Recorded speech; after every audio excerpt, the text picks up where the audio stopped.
privilege of introducing and welcoming Secretary Blinken back to this briefing room so that he can mark the release of the 2021 Human Rights Report. Secretary Blinken will have some opening remarks, and then he'll take a couple questions. After that, I will then introduce Lisa Peterson, who's the Acting Assistant Secretary of the Bureau of Democracy, Human Rights of Labor. Acting Assistant Secretary Peterson will have remarks of her own, and then she will stick around for a few more questions, and then we'll proceed with our regularly scheduled programming. So without further ado, Secretary Blinken. Ned, thank you very much. So we've got a full program for you this afternoon. I'm very pleased to be here with Acting Assistant Secretary of State for the Bureau of Democracy, Human Rights and Labor, Lisa Peterson, to indeed introduce the 2021 Human Rights Report. So this is the second time that I've joined the launch of this report as Secretary because it's important to U.S. foreign policy, it's important to this department, it's important to me personally. For many years running, we have seen an alarming recession of democracy, the rule of law, respect for human rights in many parts of the world. In the time since releasing our previous report, that backsliding has, unfortunately, continued. In few places have the human consequences of this decline been as stark as they are in the Russian government's brutal war on Ukraine.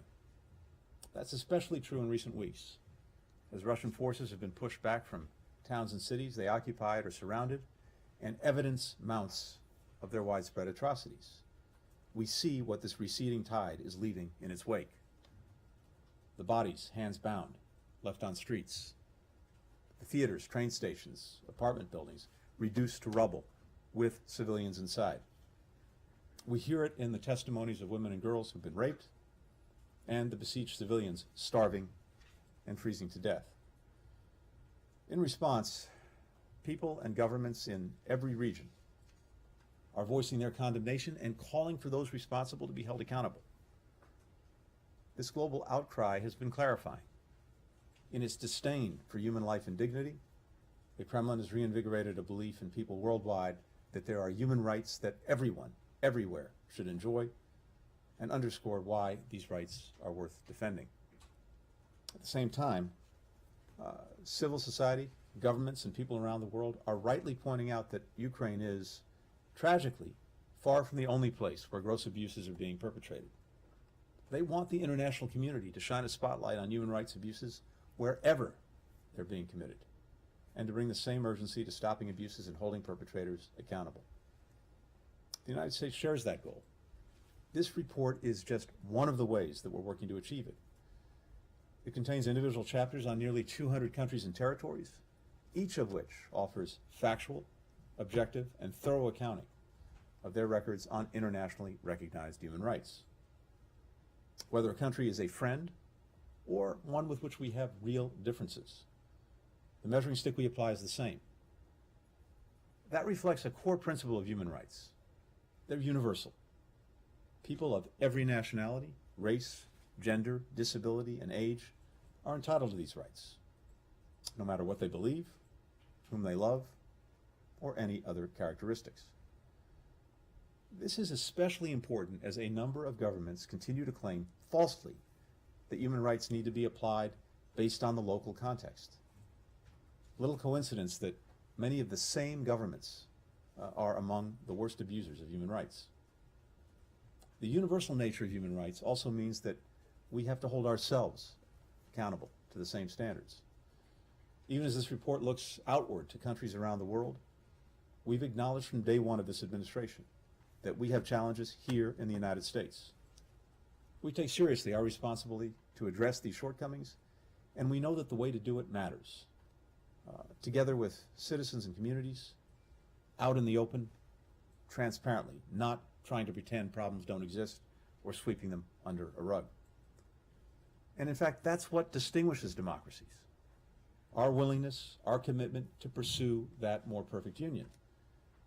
And practicing what we preach at home gives us greater legitimacy when we encourage governments abroad to do the same thing. The report also shows that the United States is concerned not only with civil and political rights, but also economic, social, cultural rights. That means, for example, affirming that promoting access to education and health services, including for reproductive health, is just as critical to advancing human rights as defending freedom of expression and assembly. These interconnected rights are critical to ensuring individuals can reach their full potential, and they're critical to sustaining healthy democracies. So with that context, let me highlight some of the most alarming findings of the report, which I want to emphasize covers the events of 2021. Governments are growing more brazen in reaching across borders to threaten and attack critics. To give just a few examples, over the last year alone, Iranian intelligence agents plotted to kidnap an Iranian-American journalist from her home in Brooklyn. The Assad regime threatened Syrians who were cooperating with efforts in Germany's courts to prosecute former officials for atrocities. The Lukashenko regime in Belarus forcibly diverted an international commercial flight to arrest an independent journalist. Governments are locking up more critics at home. Today, more than 1 million political prisoners are being held in over 65 countries. They include more than 600 people unjustly imprisoned in Cuba for taking part in peaceful protests last July. Countless Russian anti-corruption activists and opposition leaders, including Alexei Navalny, opposition presidential candidates in Benin, and Egyptian advocates like human rights lawyer Mohammed al-Bakr. We've also seen a rise in governments arbitrarily detaining individuals to try to gain leverage in bilateral relationships, to use them as human pawns. The Chinese government continues to commit genocide and crimes against humanity in Xinjiang against predominantly Muslim Uyghurs, among other minority groups, to erode fundamental freedoms and autonomy in Hong Kong, and to carry out systematic repression in Tibet. In Afghanistan, the Taliban's takeover precipitated a humanitarian crisis and has resulted in a serious erosion of human rights, from arbitrary detentions of women, protesters and journalists, to reprisals against security forces from the former government, to growing restrictions on where women and girls can study or work. In Ethiopia, all parties to the country's conflict, as well as Eritrean forces, have committed atrocities, and thousands of Ethiopians are being unjustly detained in life-threatening conditions. We invest so much effort into documenting these and other abuses year after year, not only because it aligns our most sacred values, but also because respect for human rights is a fundamental part of upholding the international rules-based order, which is crucial to America's enduring security and prosperity. Governments that violate human rights are almost always the same ones that flout other key parts of that order, just as such as invading, coercing, or threatening trade rules. Threatening other countries or breaking trade rules. So our interest in standing up for human rights isn't only principled, it is vital to our national security. Here are some of the other ways that we're working to support human rights. When senior members of the State Department travel abroad, we meet with human rights advocates, with journalists and other frontline defenders, as do our ambassadors at every post, even when foreign governments make it clear that they wish we would not. We work with the Treasury Department to apply sanctions and impose visa restrictions on human rights abusers and those who enable and profit from them through the Global Magnitsky Act, the Khashoggi ban, and other tools. We methodically collect, preserve, and analyze evidence of atrocities and make this information available to the appropriate bodies. Indeed, it was the department's rigorous documentation, which included our own fact-finding and reports by a range of independent, impartial sources, including human rights organizations, that provided a basis for my determination last month that Burma's military committed genocide and crimes against humanity against Rohingya. We work with business to foster greater respect for human rights, both by encouraging compliance with labor standards and discouraging exports to governments and other entities that may use those goods or services to commit abuses. We're fully engaged in multilateral institutions, even flawed ones. After regaining a seat on the UN Human Rights Council, we just led a successful effort to suspend Russia from that body, because a country that's perpetrating gross and systematic violations of human rights shouldn't sit on a body whose job it is to protect those rights. And we're working to strengthen democracy, human rights, and the fight against corruption through the Summit for Democracy. Last December, President Biden convened 100 world leaders, as well as representatives from civil society and the private sector, for the first summit. That kicked off a year of action that we're in the midst of pursuing. We're focused on delivering progress, not just pronouncements, by encouraging countries to make concrete commitments to advance human rights and democracy. And we're holding one another to our pledges. Before turning to questions, let me just thank everyone who's had a hand in producing this report. This is an enterprise that cuts across the entire State Department. We have local staff and career officers in posts around the world, as well as here in Washington, whose determination and rigor are shining a bright light on these issues every single day. And the brave human rights defenders, journalists, and others documenting those abuses from up close, frequently at grave risk to themselves and their loved ones. This is your report too, and we thank you for it. So we're approaching the 15-month mark since this administration took office. We still don't have a confirmed Assistant Secretary for the Bureau of Democracy, Human Rights, and Labor. Outstanding career officers have stepped up to lead a devoted DRL team that carries this mission forward. And I want to thank you, Lisa, in particular, for exceptional service and stewardship in this time. But for the United States to be the best possible advocate of human rights and democracy worldwide, we need a Senate-confirmed Assistant Secretary. We have a highly qualified nominee for this position, Sarah Margon. I urge the Senate Foreign Relations Committee to allow her nomination to move forward soon. With that, happy to start taking some questions, and then I'll turn it over to Lisa. Secretary Blinken, could you talk about how you think about the tension between the desire to elevate human rights as part of American foreign policy and the desire to halt this recession that you mentioned, with the need to shore up alliances that are seen as crucial to American interests with some countries that have problematic human rights records? I'm thinking of Egypt and its relationship with the Palestinian authorities, or Saudi Arabia and its oil supplies. How do you think about that tension, and how do you respond to the criticism that the United States is implicitly condoning abuses by those governments? So this is not a new tension. In some ways, it's an age-old one, and administrations that in the past and now ours that are putting human rights and democracy front and center in their foreign policy have to confront it, and we work through it every single day. It's different from country to country, partner to partner, circumstance to circumstance. But I think what we're doing is to just be very forthright in what we stand for, what we look for, and we try to work with countries to make progress. And again, this varies from place to place, but we're not holding back in what we're saying. We're not holding back in what we're trying to do, but we also are looking carefully to determine how we think we can be most effective in advancing the ball, and whether that is focusing in public on some of the concerns, shortcomings, problems that we're seeing, whether that's pushing people in private. We have to make that judgment in each and every case. Having said that, this report, a public report, is very clear about the issues, challenges, concerns we have across the world with nearly 200 countries. And as I said before, it doesn't distinguish between friend and foe. We apply the same standard everywhere. We do it publicly, as in this report. We do it publicly often when I have an opportunity to speak, including in the countries that we're visiting where we have concerns. But again, part of this is making determinations on how we think we can be most effective. And in most cases, this is a process. It's not flipping a switch. We don't expect that things will change from one day to the other. It's the result of sustained engagement and trying to move partners along.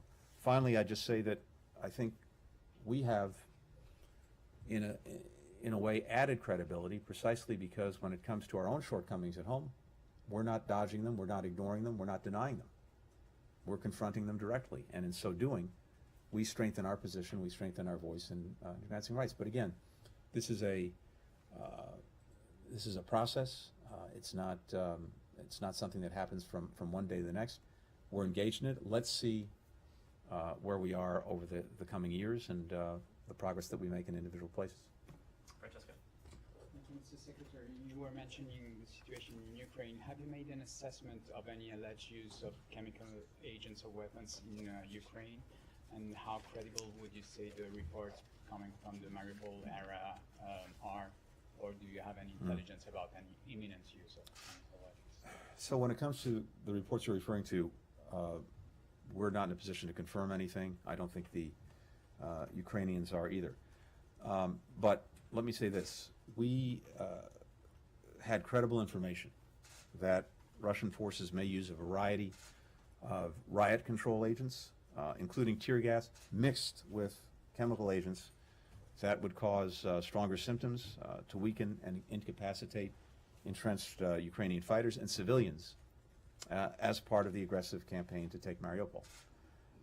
We share that information with Ukraine as well as with other partners, and we're in direct conversation with partners to try to determine what actually has happened. So this is a real concern. It's a concern that we had from before the aggression started. I think I pointed to the possibility that these kinds of weapons would be used, and it's something that we're very, very focused on.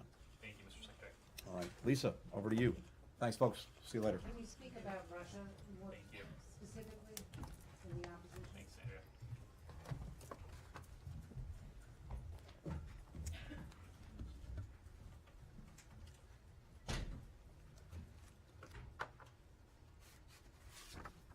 It's a privilege to be here for the release of the 46th Human Rights Report, which we submitted to the U.S. Congress earlier today. For nearly 5 decades, the United States has issued the country reports on human rights practices, addressing the status of internationally recognized human rights in all countries that are members of the United Nations. The annual Human Rights Report includes 198 reports on individual countries and territories and provides an objective record of whether and how human rights and fundamental freedoms are protected by law and in practice around the world. The individual reports draw on information from a range of governmental, non-governmental, and media sources. The Bureau of Democracy, Human Rights, and Labor, which I currently lead, is at the forefront of preparing these reports, along with colleagues across the department and our embassies in the field. And I'm proud to note that this June we will mark our 45th anniversary. In 1977, the Carter administration oversaw the establishment of what is now the DRL Bureau, with the mission of advancing individual liberty and democratic freedoms around the world and upholding the truth enshrined in the Universal Declaration of Human Rights, that all individuals are born equal in dignity and rights. Over those 4.5 decades, DRL has rolled up our sleeves alongside U.S. government colleagues, as well as countless brave human rights defenders and other civil society leaders, to promote our namesake values of democracy, human rights, and labor. Despite innumerable achievements over that period to defend and strengthen democracy and to promote and protect human rights and labor rights, serious challenges persist. Some of today's challenges to democracy and human rights are long-standing and familiar. Others are new and evolving. All demand continued leadership from the United States in close collaboration with our partners and allies across the globe. On the home front, strengthening our democracy in the United States and ensuring that the fundamental freedoms and human rights of all people are protected and advanced is a critical part of the Biden-Harris administration's commitment to global leadership on human rights. We can't be credible advocates for human rights abroad if we don't live up to the same principles at home. We do not claim a moral high ground, but we do, in the words of our Constitution, resolve to form a more perfect union, which means we must continue to address the many human rights challenges in our own country. The Summit for Democracy, held this past December, served as a rallying point to address these challenges, both new and old. President Biden brought together world leaders, civil society, and private sector representatives in a shared commitment to push back against authoritarianism, fight corruption, and advance respect for human rights. We're taking forward the momentum of the first summit through a year of action in which governments, including the United States, are working to fulfill our commitments and tackle human rights challenges at home and globally in partnership with civil society. The yearly Human Rights Report speaks to the importance that we place on these goals. The report does not attempt to catalog every human rights related incident. It is not an effort by the US government to judge others. It does not reach legal conclusions, rank countries, or draw comparisons. We've seen all too well in recent years that around the world, democracy and human rights have been threatened and undermined by disinformation, misinformation, and outright lies. So our objective with the Human Rights Report is simple: bring the facts to the table.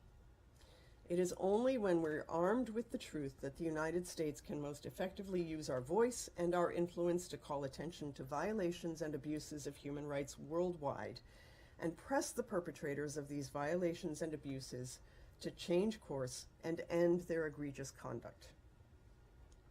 At the conclusion of this press briefing, the 2021 Human Rights Report will be available to the public on the State Department website at www.state.gov.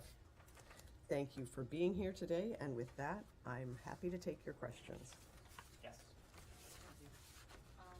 Hello, Gita Argan, Voice of America Persian Service. The Secretary just mentioned Iran as one of the examples of countries where human rights violation is rampant, and he referred to abduction or attempt to abduct dissidents overseas. A little over a year ago, the Secretary also issued a statement designating a number of IRGC commanders for having a hand in the arrest, imprisonment, and torture of protesters a couple of years ago. And in continuation of that statement, the Secretary said that the U.S. will continue to support the Iranian people. Now, how has the Biden administration helped or supported the Iranian people during this past year, given that the list of violations of human rights on Iran in the report is, I don't know, 10, 15 lines long? So we continue to find ways, both in public and in very discreet manners, to support people who are trying to advance the human rights situation in Iran. As you note, we have also put into play a variety of sanctions tools. I am sorry, I don't have details in front of me at this moment, but it is something that I would be happy to circle back to you on. Johnny. Thank you. On the North Korean human rights issues, human rights violations are currently ongoing in North Korea. And North Korean leader Kim Jong-un is massacred their own citizens. What is the final destination for the United States to resolve the North Korean human rights problem? So we do recognize that the DPRK is among the most repressive authoritarian states in the world, and obviously we remain deeply concerned about reports of systemic, widespread, and gross human rights violations and abuses committed by the DPRK government, and we certainly hope that one day justice may be achieved for the people of North Korea. Similar to the very difficult operating circumstances with Iran, we continue to work with the international community to raise awareness, document and preserve information on human rights abuses and violations, and increase access to independent information. We also seek to impose sanctions on those who are complicit in abuses and violations, and as always, promote respect for human rights within the DPRK. Do you have any tools used for the resolve these human rights issues in North Korea, or you don't have anything because this is a long time being the North Koreans human rights abuse the human rights issue? Obviously, that is an extremely difficult environment to be able to influence, but it is an area that we continue to focus our efforts on to try to raise awareness around the issues within North Korea. Yes. How do you assess the human rights record in the Middle East? Are they deteriorated, or how do you see them? I would hesitate to speak to the Middle East as a region as a whole. Each country has its individual circumstances. Some have progress, some less so. So I would hesitate to speak on an entire region. Russia, the report obviously covers the 2021 period, but Russia seems to be committing even worse atrocities this year in Ukraine and its repression at home. I would wonder if you would agree with that characterization, and then secondly, if you could expand on why that would be the case. Do you think that Vladimir Putin has a sense of impunity because he hasn't faced repercussions in the past?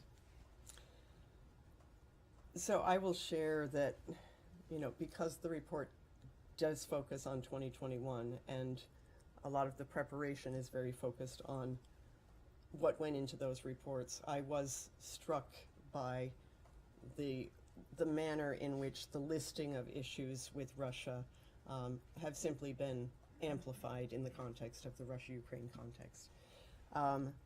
As to why that has happened, I will not speculate on what is motivating Putin. Thank you. In Georgia, there are some serious concerns about Georgia's human rights record. Many believe within the country, and my respondents here in DC, former diplomats, that Georgia is leaning towards illiberalism.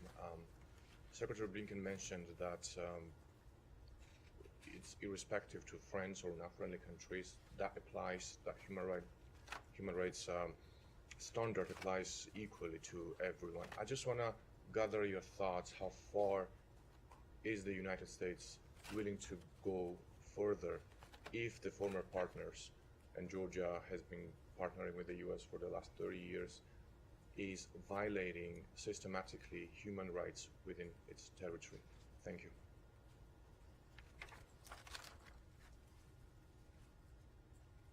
So clearly we do have a list of human rights concerns with Georgia. I will also note that we have been following actions such as the October elections. And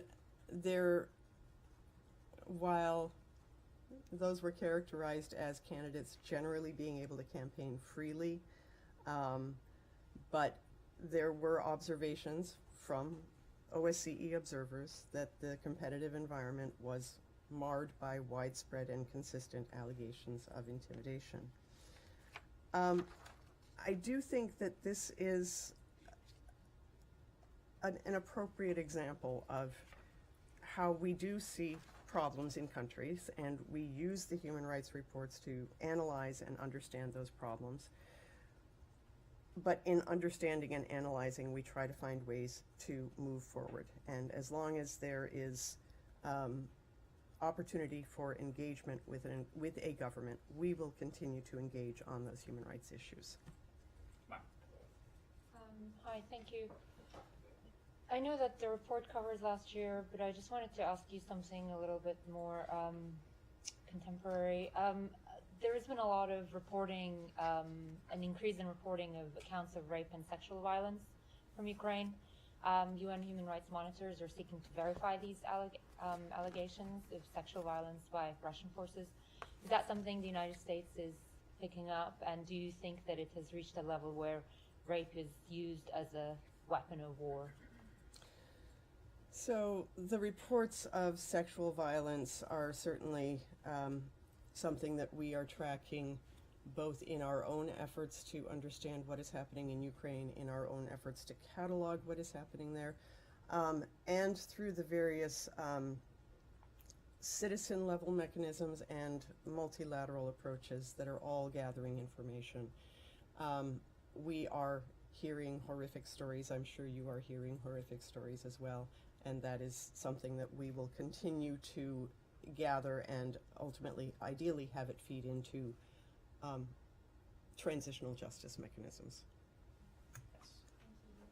Following up a bit on that as well, sorry to bring it back to Ukraine, there's also been a claim by Ukraine's UN ambassador that Russia has taken more than 121,000 children out of Ukraine and is reportedly drafting a bill to simplify and accelerate adoption procedures for orphans. This is something obviously coming from the Ukrainian side. Is this something that the US is also tracking and looking into in terms of the kind of behavior that is being reported by the Ukrainians? This is certainly something that we have heard about. This is something that we will continue to try to learn more about and try to determine what action may be possible. Final question? Yes. Yes. These reports every year include a lot of details about LGBTQ rights abroad, and I'm just wondering if you have any thoughts about folks who might be critical of that in the context of what's happening here in the United States with bills like the Don't Say Gay bill in Florida, efforts to discriminate against transgender folks, etc. Any thoughts on that point? So, this will not be the first issue on which people will say, well, what about your own country? I do think, again, within the framing of the Summit for Democracy and the approach that this administration has taken, we're not trying to pretend that these are not issues that we are grappling with here in the United States. This report, because it is very clearly focused on the rest of the world, we do dig in on other countries. We do not have a mandate to do a report on our own circumstances. Final question, Andrea. Any comment on Russia's arrest of Kara-Murza just hours after he appeared on 2 American networks from Moscow speaking out against the Russian war? I would speak in general about Russia's further crackdown on freedom of information, freedom of expression in Russia in the context of the Ukraine conflict. This was space that they were closing even before the conflict started. Their efforts to close down that space have simply grown exponentially since the start of the conflict, and we would want to see that space reopened so that Russians can understand what is happening within their neighborhood and what their government is doing. Thank you very much, Secretary Peterson.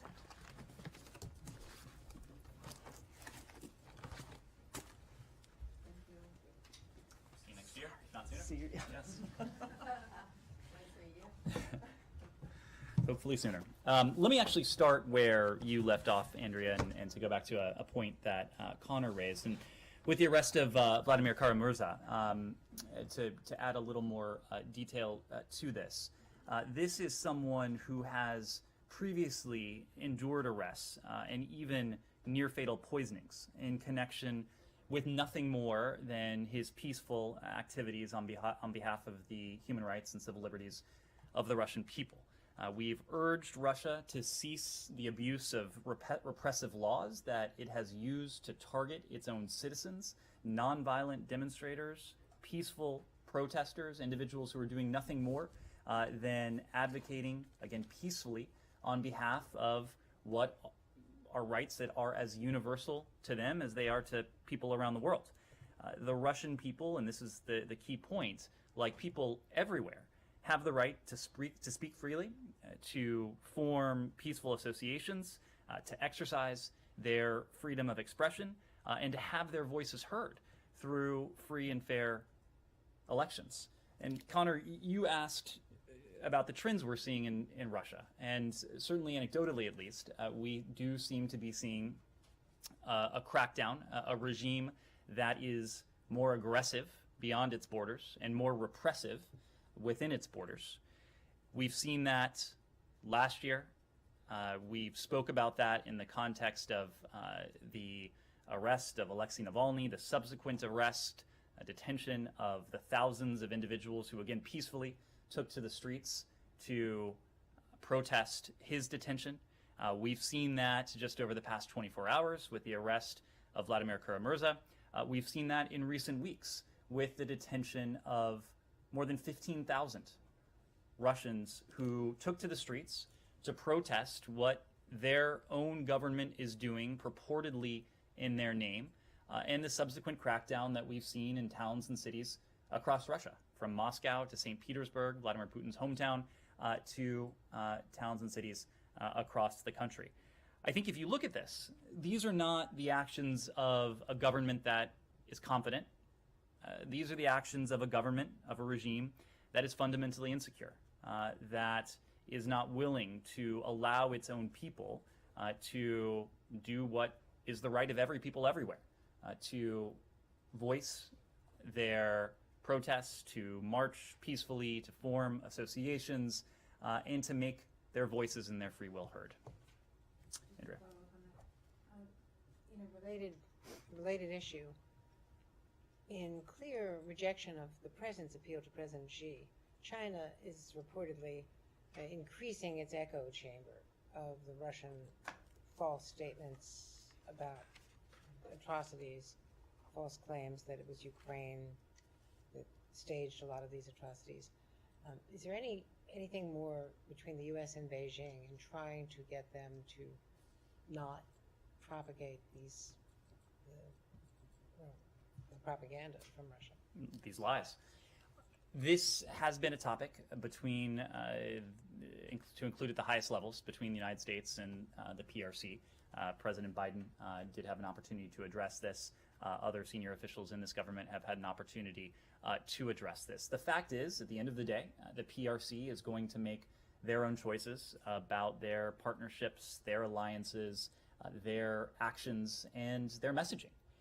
And this would not be the first time that we have seen false propaganda emanate from the organs of the PRC. It won't be the last time. Our concern, however, is that this time is different, because the issue is not the sort of run-of-the-mill propaganda that we expect to hear from governments that have something of an adversarial relationship with the truth on occasion.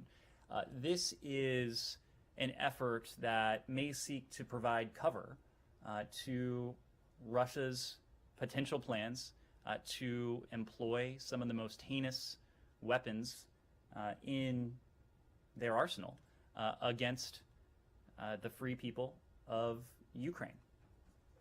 We are concerned, as we've said before, that Russia may seek to resort to chemical weapons. We're concerned on the basis of a few elements. We know that Russia has a track record. Russia has used these agents against its own people on Russian soil, on European soil. Russia is engaging in the practice of projection, projecting onto, whether it's Ukraine, whether it's the United States, what they themselves may be planning to do in terms of the false lies that there are active chemical weapons programs on Ukrainian soil, or that the United States is somehow involved in any chemical weapons program on Ukrainian soil, both outright lies. And of course, we know that this is not a campaign that has gone according to plan for Vladimir Putin. And you can make that judgment on the basis of any number of facts, but at the most basic level, and we have declassified this, you've heard this from our CIA director, this was a campaign that Vladimir Putin thought would land his forces in Kyiv within 48 or 72 hours, very shortly after the initiation of aggression against Ukraine. We're now more than 5 weeks into Russia's war against Ukraine. Russia has lost the Battle of Kyiv. Its forces are retreating, and Russia's tactics are becoming even more brutal. So the Secretary was asked earlier about reports. We're not in a position to confirm anything at this time, but we've long voiced our concern, and long voiced our concern that any government would seek to lend any degree of credibility to what appear to be nothing more than outright lies, seeking to cover, obfuscate what Russia may be planning to do in terms of the employment of chemical weapons. Kyla will come back. On that, could you provide any more clarity on the U.S. role in confirming these reports? Have you guys just offered to assist in determining if these chemical weapons were used, or is there an active process underway, and you guys are part of that process? Are you reviewing any evidence and the like? So this, in some ways, started before the reports that emerged yesterday, and you heard from the Secretary just a moment ago that we had developed credible information preceding the reports that came to the fore yesterday, that Russia's forces may use a variety of riot control agents, and that includes tear gas mixed with chemical agents that would cause stronger symptoms, as part of the effort to weaken and incapacitate entrenched Ukrainian fighters and even civilians as part of its campaign to take Mariupol. We've had a dialogue with our Ukrainian partners. We shared this intelligence with them, as we have shared a great deal of intelligence and information with them, both tactical and strategic, and we shared the gist of this publicly, at least in terms of the outlines of our concerns that Russia may be seeking to use to employ chemical weapons. We already have been in direct conversations with our Ukrainian partners as they are collecting facts and evidence. We do stand ready to assist in case we can be useful in terms of that investigation, whether it is any sort of technical capability or anything else. But our Ukrainian partners know that we're standing ready. And given that your intelligence predicted that this was in the realm of possibility, can you detail any specific protective equipment or anything that the United States has provided to Ukrainians? Gas masks, protective clothing. We've heard a lot about weapons, but we haven't heard a ton about those things. Have you provided those necessities to the Ukrainians? Yes, so we have provided material and protective equipment to our Ukrainian partners to protect them from the potential use of chemical weapons. We can get you a broader inventory of what that looked like. And that's already there? We've provided that to them, okay. Yes. Thank you. And just to follow up on what the Secretary said, and you just repeated, when you say you have credible informations, even if it was before the latest reports, is that recent information about this possible use of chemical? It's recent information. It was recent information that was available to us before the reports emerged yesterday. Yes, you are. Ned, can I just switch gears a little bit, still talk about Ukraine, but can you talk a little bit about how the United States views the potential NATO membership or replication of Sweden and Finland? This was discussed in last week's NATO summit. Is it, can you guys outright say this is something you welcome in light of these repeated statements from Russia saying that it would lead to instability, and there are various views that might be seen as some provocation or anything like that? Can you just outline the U.S. thinking around that, please? Sure. Well, as you know, the United States, nor any other country, nor any other ally, does not speak on behalf of NATO. This would be a decision for the alliance to make when it comes to the aspirations of any aspirant country. What I can say, and what we do support, is the principle of NATO's open door. It should be up to the members of the alliance and no other country to determine what NATO's roster looks like. If there are aspirant countries that are raising their hands that meet the stringent criteria that NATO has put forward, that would be a decision for the NATO alliance to make. Do you anticipate that these membership applications are likely to come through because of what's been happening regarding the war in Ukraine? I would have to refer you to any aspirant countries to speak to the status of their applications for joining the NATO alliance. But I will say this, and without speaking to any NATO allies potential NATO allies beyond the 30 current NATO allies, the point that the Secretary has consistently made, that Vladimir Putin has precipitated everything he has sought to prevent, I think is showcased here. We are now 5-6 weeks into this war in Ukraine.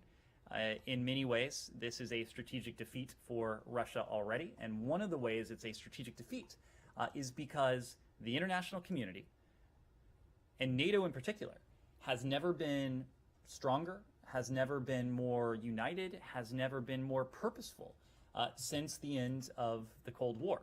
And you can measure that in the level of consensus and unanimity that has emanated from recent sessions of the NAC, the recent foreign ministerial that took place in Brussels, but you can also measure it in some ways quantitatively in terms of the number of U.S. service members who are now in Europe. It's increased from some 60,000 to now over 100,000. To the capabilities that NATO has at its disposal, to the steps that the alliance has taken to reassure countries on NATO's eastern flank.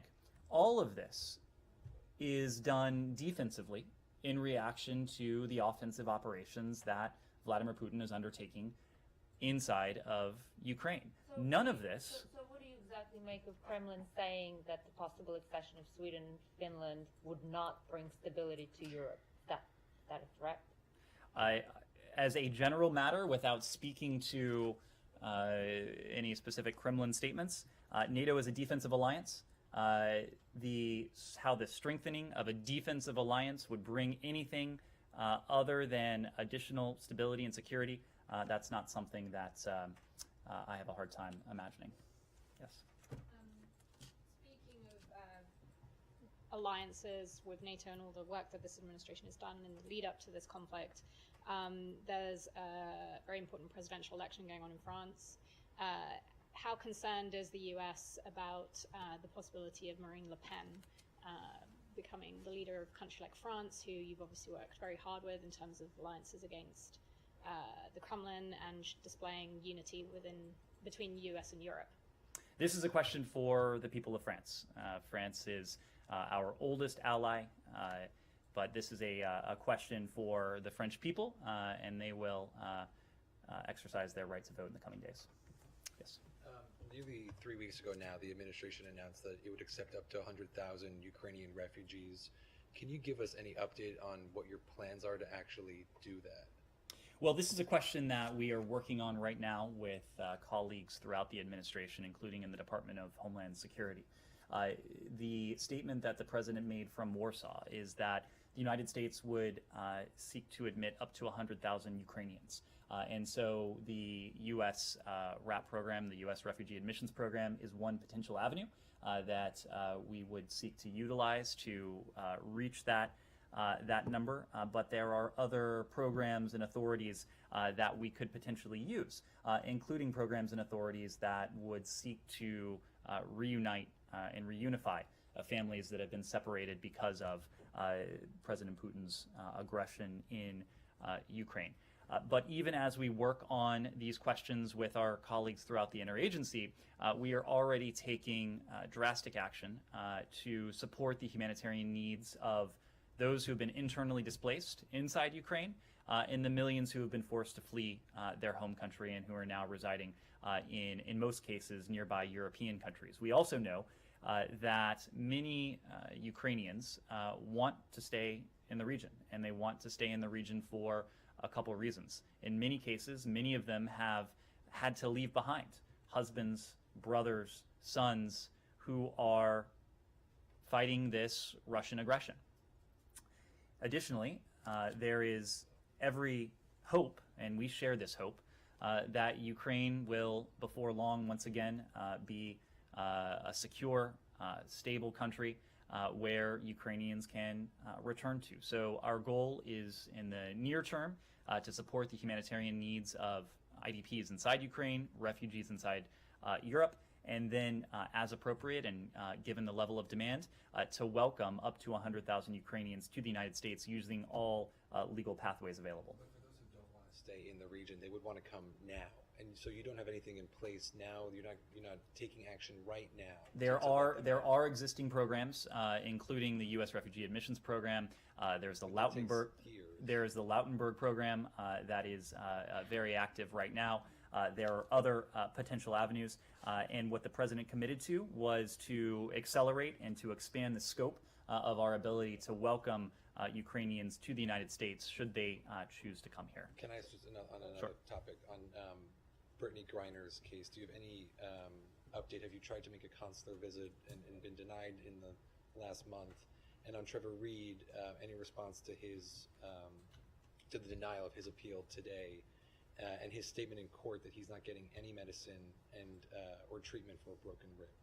So when it comes to Brittany Griner, you heard us confirm that an official from our embassy in Moscow had an opportunity to pay her a consular visit on March 23rd, earlier this year. We have, beyond one-off consular visits, continued to insist that Russian authorities allow consistent, timely consular access to all U.S. citizens who are detained in Russia. That includes those who are in pretrial detention, including Brittany Griner. We are in frequent contact with her legal team, with her broader network, and we have no higher priority than the safety and security of Americans, including those who are incarcerated in Russia. Similarly, with Trevor Reed, the appeals court in Moscow today denied Trevor Reed the justice he deserves by remanding his case to a lower court. As you know, Ambassador Sullivan was in the court earlier today. He was able to talk to Trevor Reed through a camera to briefly ask him about his health, which does remain a concern of ours. The point with Trevor Reed is that he remains in prison for a crime he did not commit. And Ambassador Sullivan noted this earlier today, but the evidence at his trial was so flimsy that spectators and even court personnel laughed during the proceedings. We know that Trevor's health has deteriorated. He is in the hospital in Mordovia. He has exhibited, as you heard today from Ambassador Sullivan, symptoms of tuberculosis. We do believe that he needs urgent treatment to prevent any further deterioration in his medical condition, and we appeal once again to the Russian government to provide a treatment plan and urgent medical care so that his family can be assured that his health needs are being addressed. And above and beyond that, we continue to urge that he be released, given that he is being unjustly held and should be reunited with his family. Johnny. South Korea and Ukraine. Ukraine President Zelensky has requested WMD, weapons of mass destruction from the South Korea yesterday during he gave a speech at the South Korea's National Assembly. And the South Korean government refused to provide WMD to Ukraine. What do you think of South Korea's refusal of this request? I'm not familiar with that specific request, but any specific request that would come from our Ukrainian partners to another government, we would have to refer to that other government. Yes, go ahead. This is justified because this WMD is willing to provide the Ukraine, and the United States also provide the Ukraine for the WMD stuff.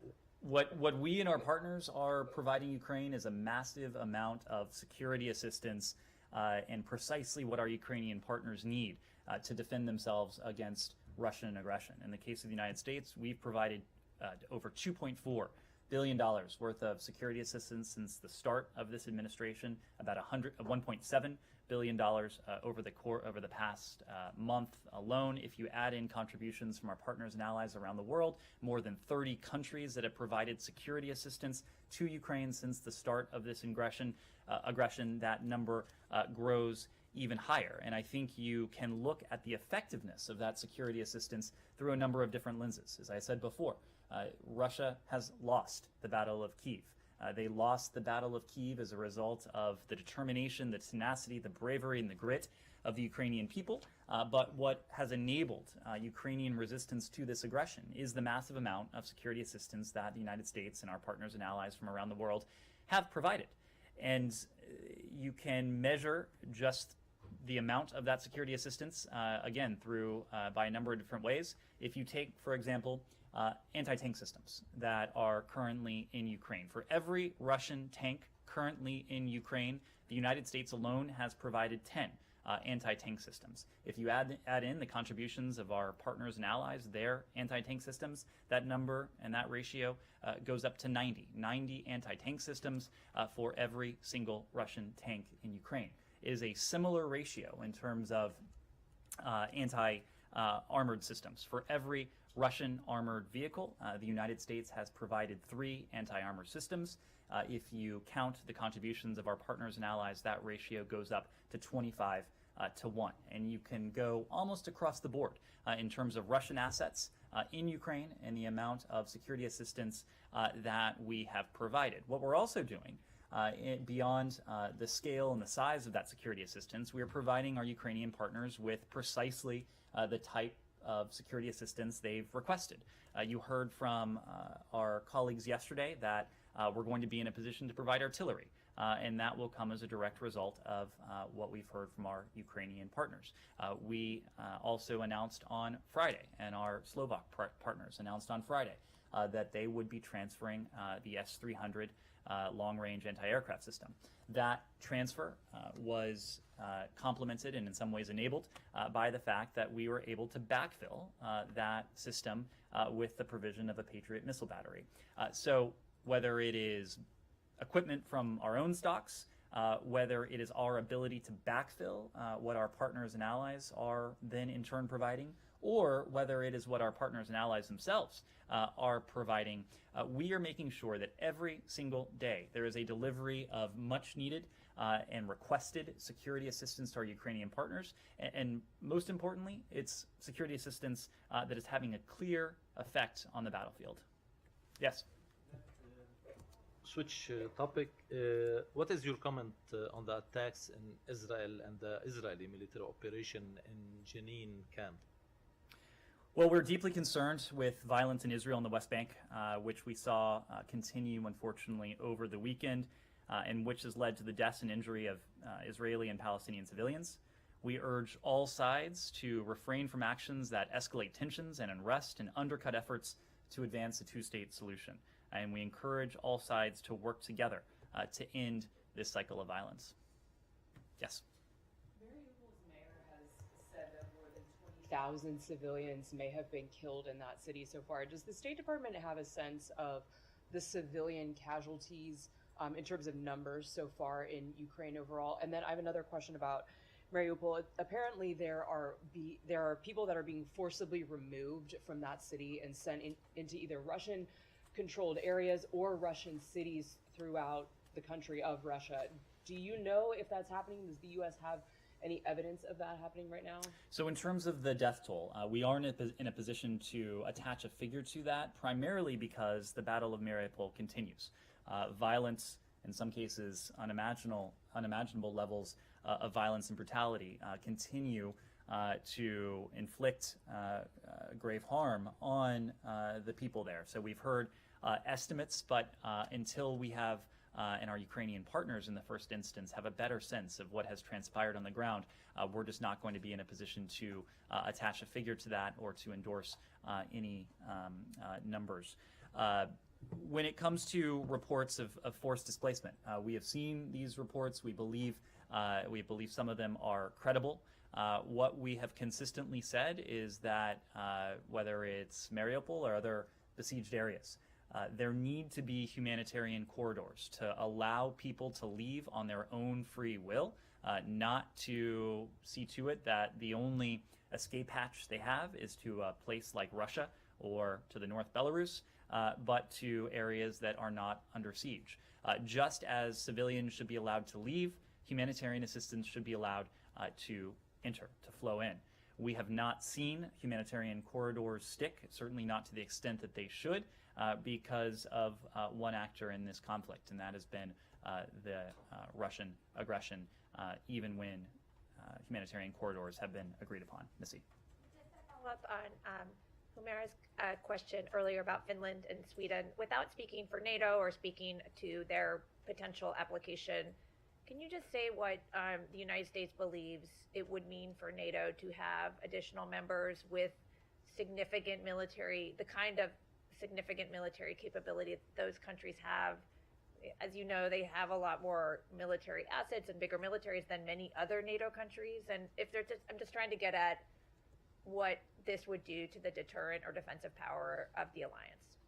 It's a difficult question to answer because I know you asked me to zoom out, but I think by answering that question, I would necessarily need to zoom in on two aspirant countries or potential aspirant countries to the NATO alliance. But the point is that NATO is a defensive alliance.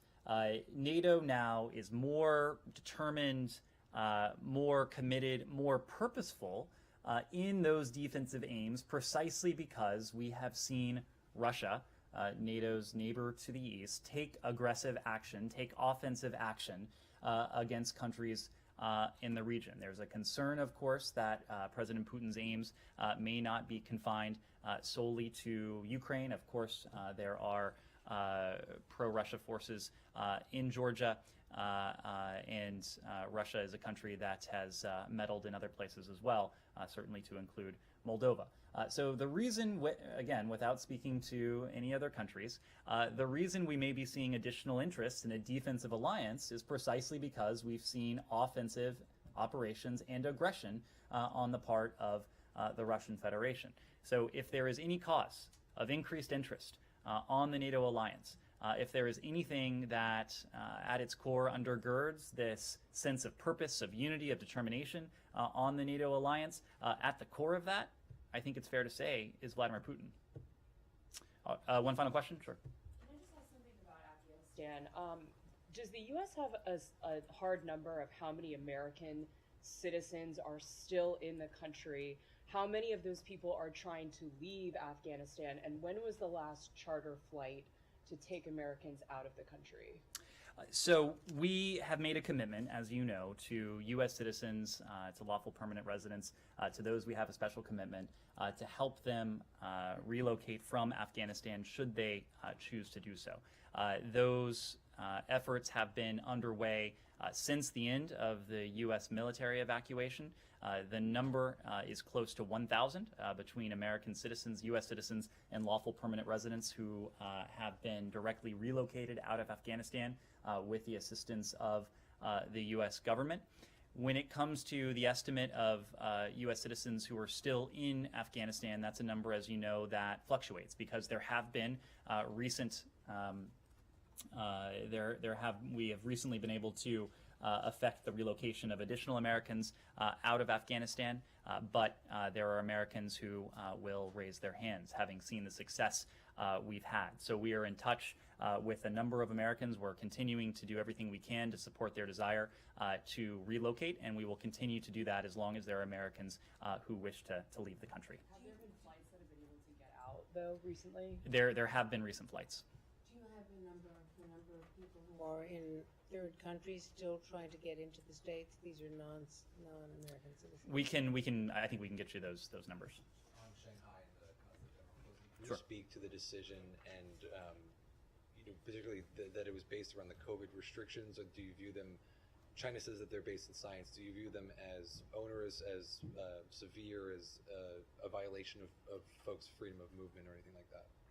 Well, as you alluded to, Connor, we did yesterday order the departure of non-emergency U.S. government personnel and family members from our Consulate General in Shanghai due to two things. One, the ongoing COVID-19 outbreak in Shanghai, but also the restrictions related to the PRC's response to that outbreak.